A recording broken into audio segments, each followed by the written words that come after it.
नमस्कार. आपणा सर्वांचे खूप खूप मनापासून स्वागत आहे. सर्व लाडक्या बहिणींसाठी खूप खूप महत्त्वाचे अपडेट.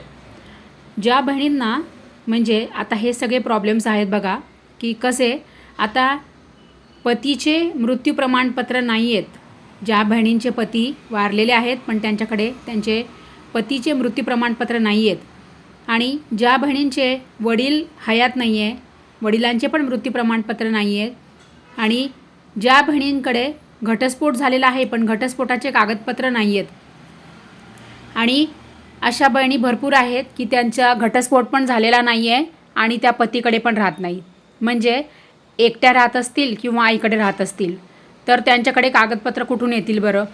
तर ज्या बहिणी पतीपासून वेगळ्या राहत आहेत आणि आता अशा सगळ्या ज्या बहिणी आहेत, खरं म्हणजे याच तर लाडक्या बहिणी आहेत आणि आता या लाडक्या बहिणींनी ई-KYC नाही केली तर अशा लाडक्या बहिणींना लाभ मिळणार कुठून आणि हे सरकारला कळत कसं नाही बरं. सरकारने अशा या बहिणी आहेत, या बहिणींसाठी वेबसाईटमध्ये कुठलंही ऑप्शन ठेवलेलं नाही आणि ऑफलाईन पण असं काही नाही आहे की तुम्ही ऑफलाईन पद्धतीने म्हणजे की अंगणवाडीमध्ये जाऊन तुम्ही ई-KYC करा.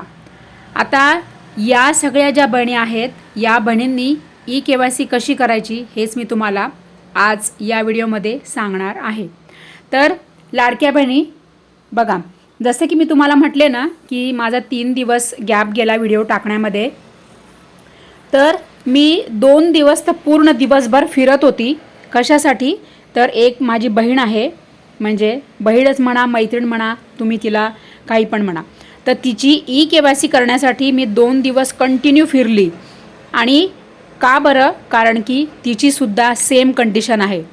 तर पती सांभाळत पण तिला तिचा पती सांभाळत पण नाही, तिला तिचा पती घटस्फोट पण देत नाही, वरनं तिचा पती तिला त्रास देतो आणि काहीच पैसे देत नाही.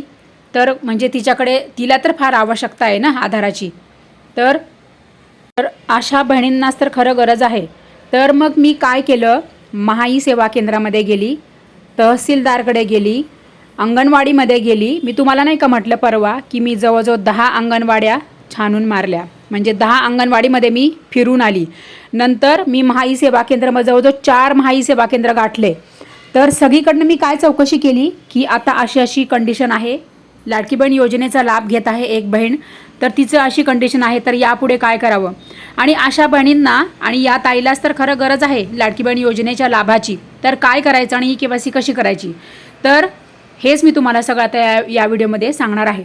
तर बघा, वेबसाईटमध्ये सरकारने काय म्हटलेलं आहे, इथे सगळे पर्याय दिलेले आहे सरकारने की माझ्या कुटुंबात कोणी सरकारी कर्मचारी नाही, सरकारी मंडळात उपक्रम जे काय असेल, भारत सरकार मंडळ, राज्य सरकार मंडळ, केंद्र सरकार मंडळ, इथे आमच्या घरामध्ये कोणीही सरकारी विभागात कार्यरत नाही.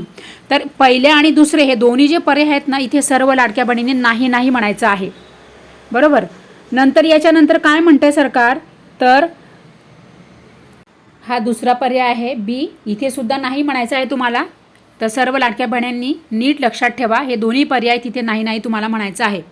पुढे सरकार काय म्हणतं आहे की माझा घटस्फोट झाला असून मी घटस्फोट प्रमाणपत्र माननीय न्यायालयाचे आदेश याची सत्यप्रत जवळच्या अंगणवाडी सेविका यांच्याकडे दिनांक 31/12/2025 पर्यंत जमा करेन.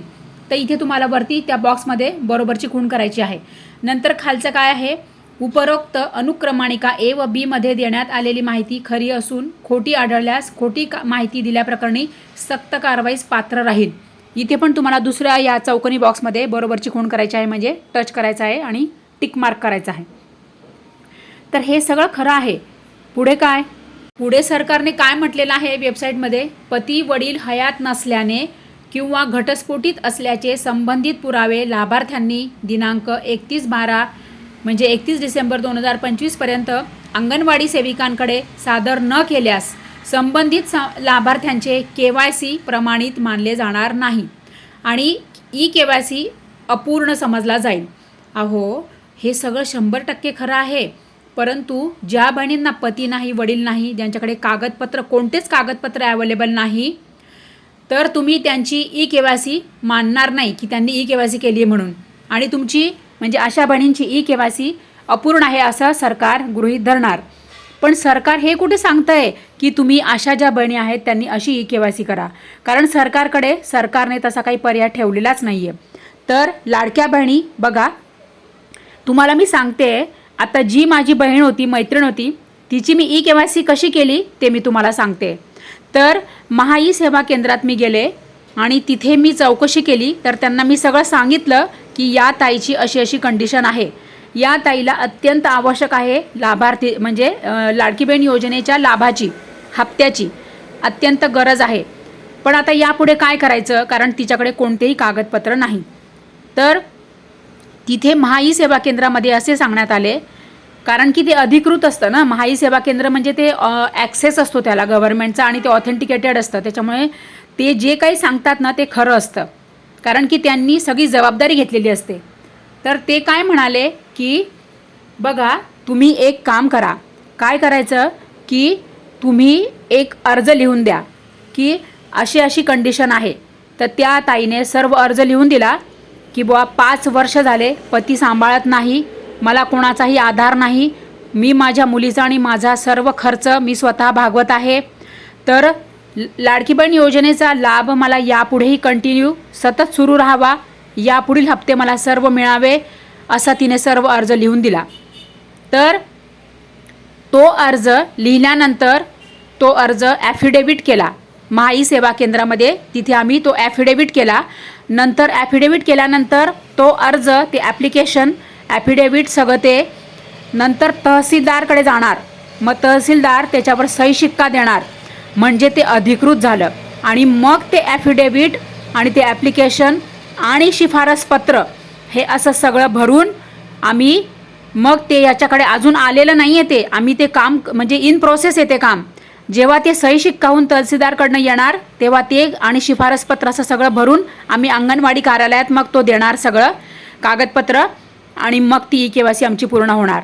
तर मला काय सांगायचं आहे, ज्या बहिणींकडे कागदपत्र नाही आहेत त्या बहिणी असं करू शकतात.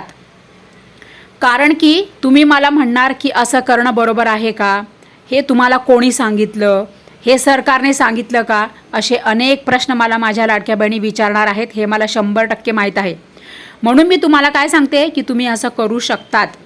कारण की जी माझी बहीण आहे, मैत्रीण आहे, तिच्यासाठी ई-केवायसी करणे हे मला म्हणजे गरजेचं होतं. म्हणून मी तिच्यासाठी 8 ते 10 दिवस झाले सतत माझे प्रयत्न सुरू होते. मी सगळीकडे शोधलं. मी तहसीलदार ऑफिसमध्ये गेली, म्हणजे मामलेदार कचेरीत जाऊन आले, मी अंगणवाडीमध्ये जाऊन आले, मी नंतर अंगणवाड्या किती, 1 नाही 10 अंगणवाड्या मी फिरून आली, सगळीकडे चौकशी केली. आणि महाई सेवा केंद्रातसुद्धा मी चौकशी केली. तेव्हा मला हे सर्व असे अपडेट दिले. तेव्हा अंगणवाडी म्हणजे महाई सेवा केंद्रामध्ये त्यांनी असं सांगितलं. मग त्यामुळे आम्ही सर्व ही प्रोसेस अशी पूर्ण केलेली आहे.